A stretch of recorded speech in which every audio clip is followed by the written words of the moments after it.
I landed with a crash, but thanks to the suit I wasn't hurt. I had no idea where the pad had taken me, but back then, I didn't care so much about where I was going, or how I would get home. I was sure that someone had been here before me. Someone had built these bridges and carved these symbols, but who? Where were they now?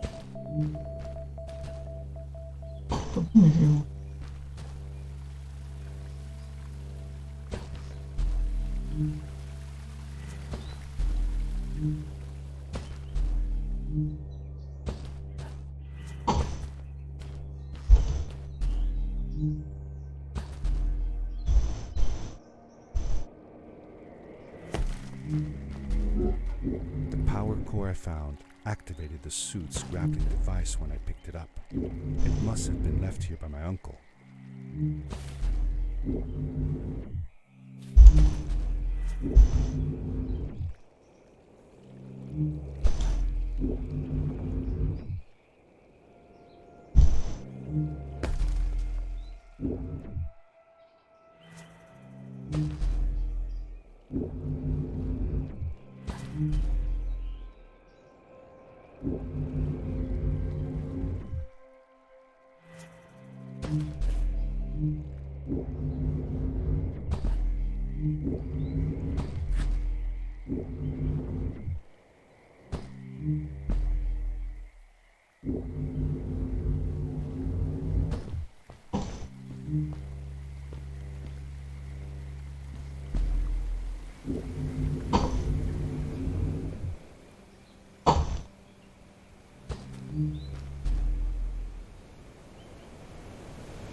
Le bon cycle.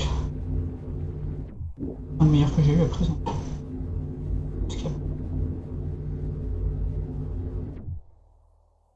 Mais c'est un bon cycle.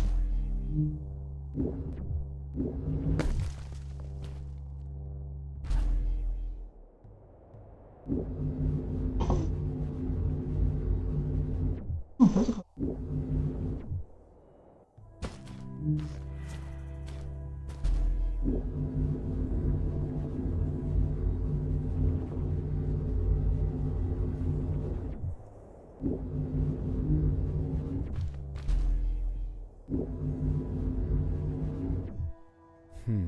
These blue lights.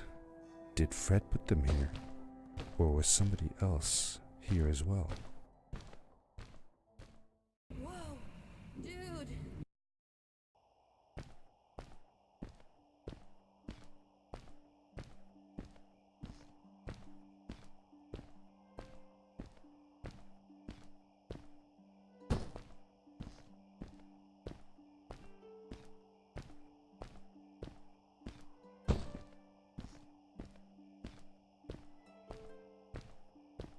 Hello, who are you?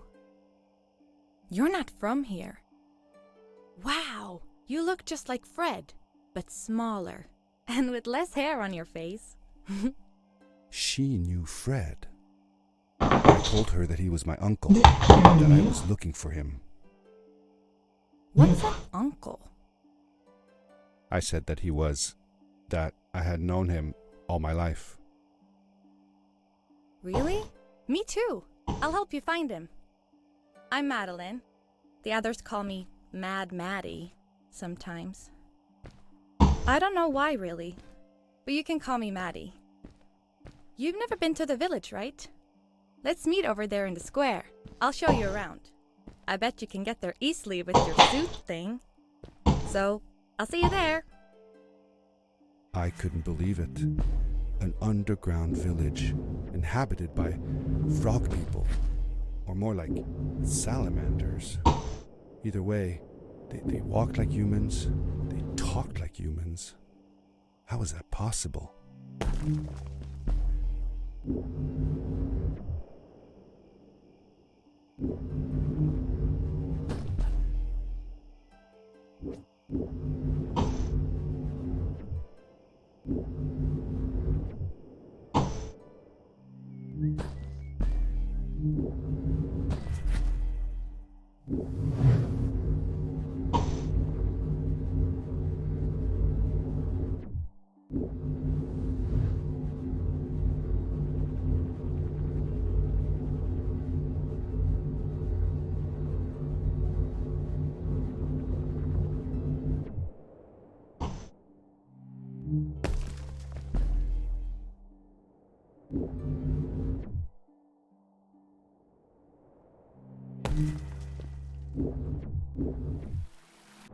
Passer au moulin.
Darkness swept over me as I left the glittering lights in the village behind me and headed for the ominous shadows of the chasms. Told you you couldn't do it. As I entered the chasms, it struck me how much darker it was in there. The shadows were black as ink, and although I tried not to be afraid, I couldn't help but shiver. Was it the darkness that frightened the villagers as well, or was it something else?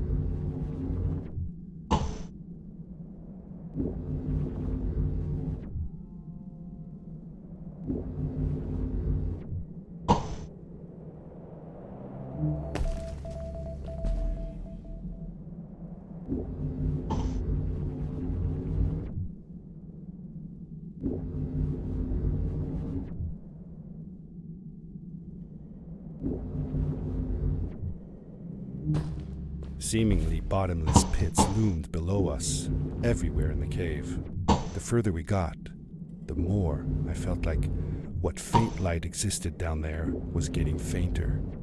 I was really glad that I wasn't alone.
Whoa, dude. I think I figured out what that writing was going on about. Maybe we shouldn't charge right out in front of that thing. Remember what it said. Don't move when the eye is open. Yes, we did it! You're awesome. I knew you had it in you. That was close. We had made it through, and I felt like nothing could stand in our way of finding Fred. Whoa, dude. Oh, another one. This one says, "Welcome home."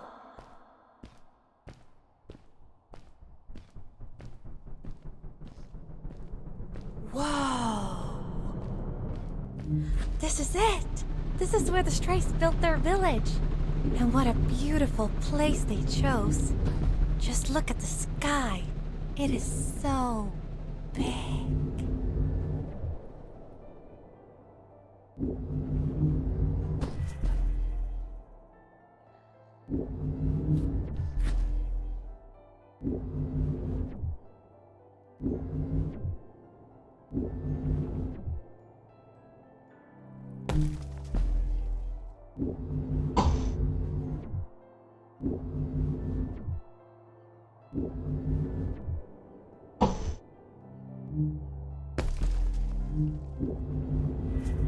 Along my journey, I had seen many pieces of floating rock, but here they were much bigger. Some were big enough to fit whole villages. How was this possible? Maybe it had to do with the crystals that seemed to be everywhere. If the legends were true, the Stray civilization was younger than the village. Yet, they were making great progress. They invented crystal-powered machines, produced their own fabrics, and built houses out of bricks and stone. It was like a civilization was forming before my eyes.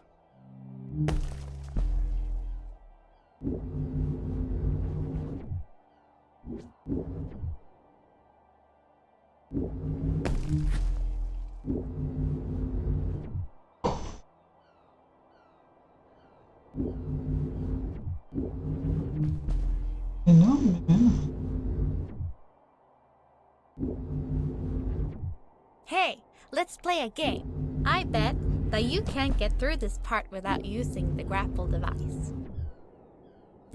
Told you you couldn't do it.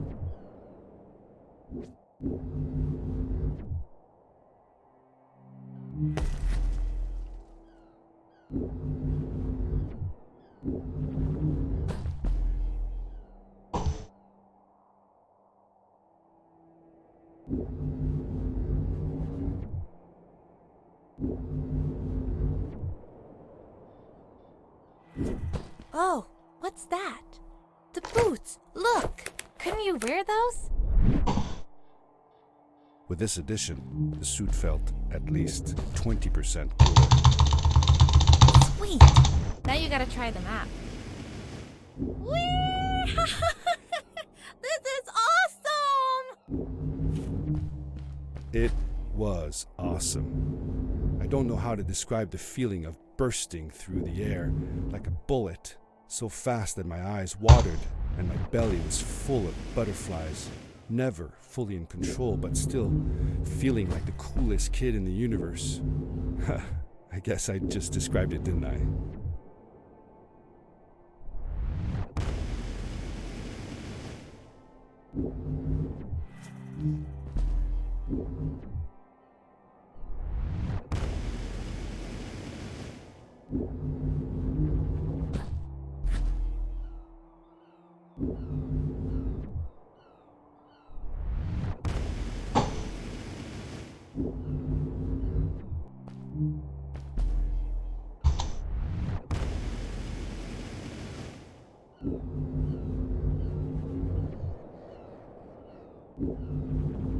A great, icy mountain loomed before me, and I felt a chill run down my spine.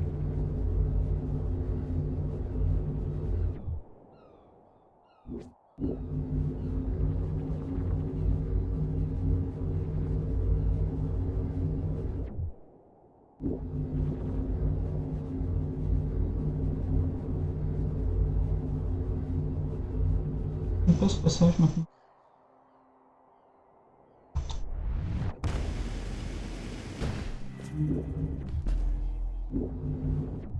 We hadn't seen any people around yet, but ahead of us lay what looked like a proper town. The strays from Maddie's stories. I could imagine how she must have longed to meet them all her life. And now, here they were.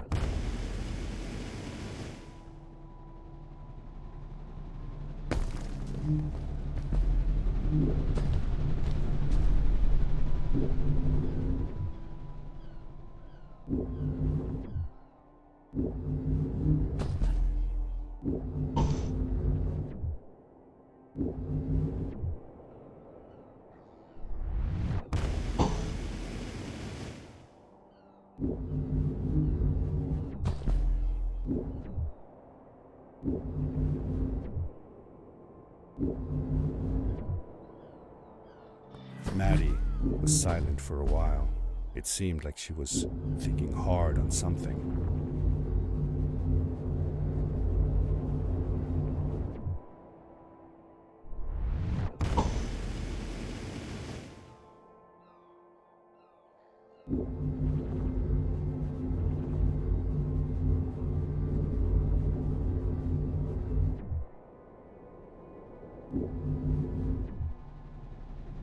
Quickly, grab a hold of that crate.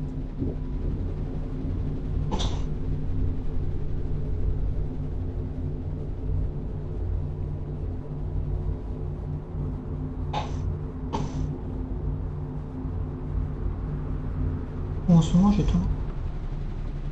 Peut-être arriver à... Là, je suis bien. Good day. Here's a boat. Torrance Cave. Alright, take the other one for you. That one goes back to the outpost. Wait a minute.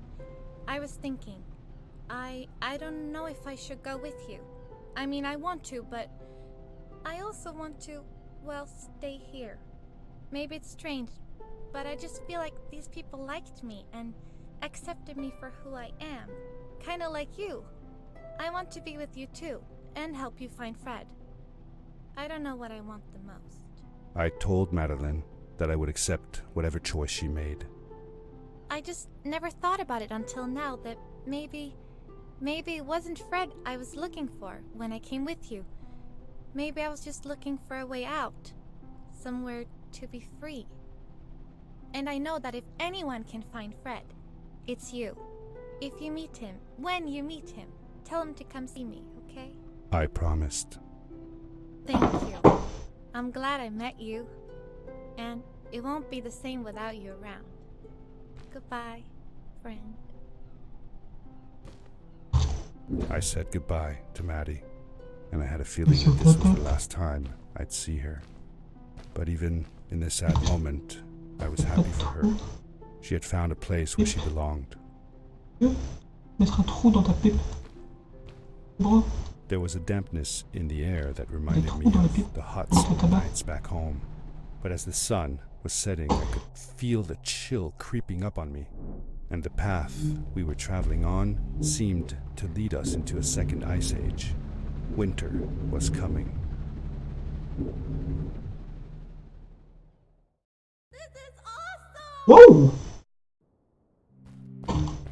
Whoa, whoa, whoa, whoa, whoa, whoa, To the whoa. caves again, and now it was just me, alone in Bon, these fais chier. cold, barren halls of ice. But Fred had been here, and now I could feel it. I was getting close. Something wasn't right.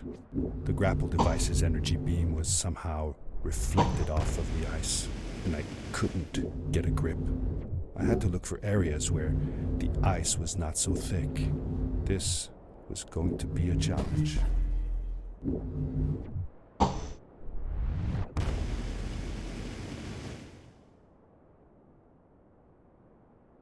Oh fuck.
Ah non, c'est tout, mais pas que.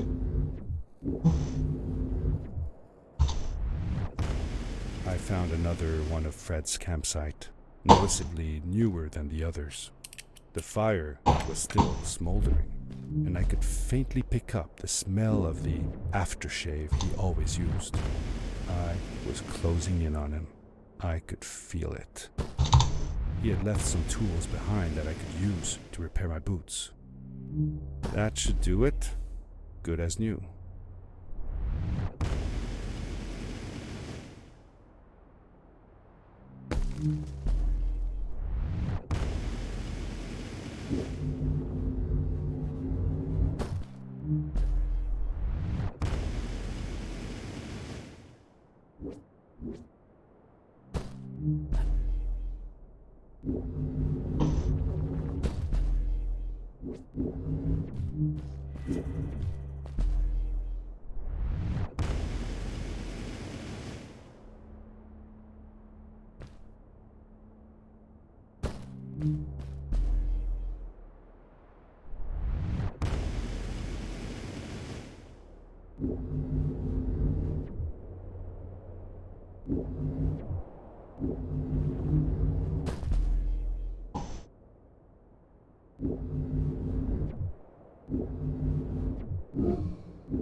It was dark all around me, but there was a light at the end of the tunnel.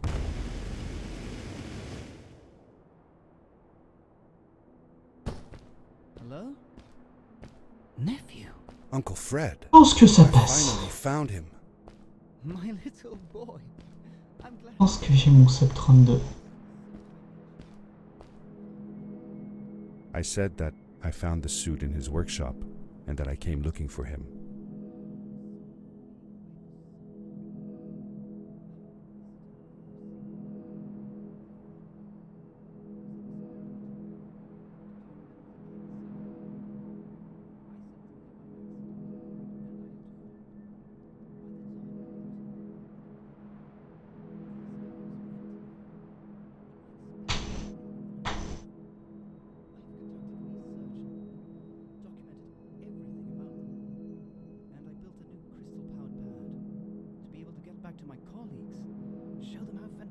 This all is. I interrupted Fred and told him about Maddie, how we came all the way to Starhaven together, and that I had promised to ask him if he would go see her there. Madeline. My little Maddie. I should have taken her to see Starhaven long ago. She was always so curious about the strays. Well, I left her. I wanted to protect her. Or rather, protect myself from losing her. I've changed my mind. I'm not going home. What does research or praise matter when I can be here with these creatures? They need me. And it's just as well. I don't trust this pad for more than one ride anyway. You need that ride. I didn't want to go home, and I asked if I could stay with him and Maddie instead. I'm sorry, nephew. As much as I enjoy having you here, you must go home. Explore the world on your own. Have your own adventures. I reluctantly agreed to go home. I was going to miss my uncle. I will miss you too. But I'm sure you'll do phenomenal on your own. And don't worry about me or Maddie. We'll be fine. The pad is yours, boy. When you're ready.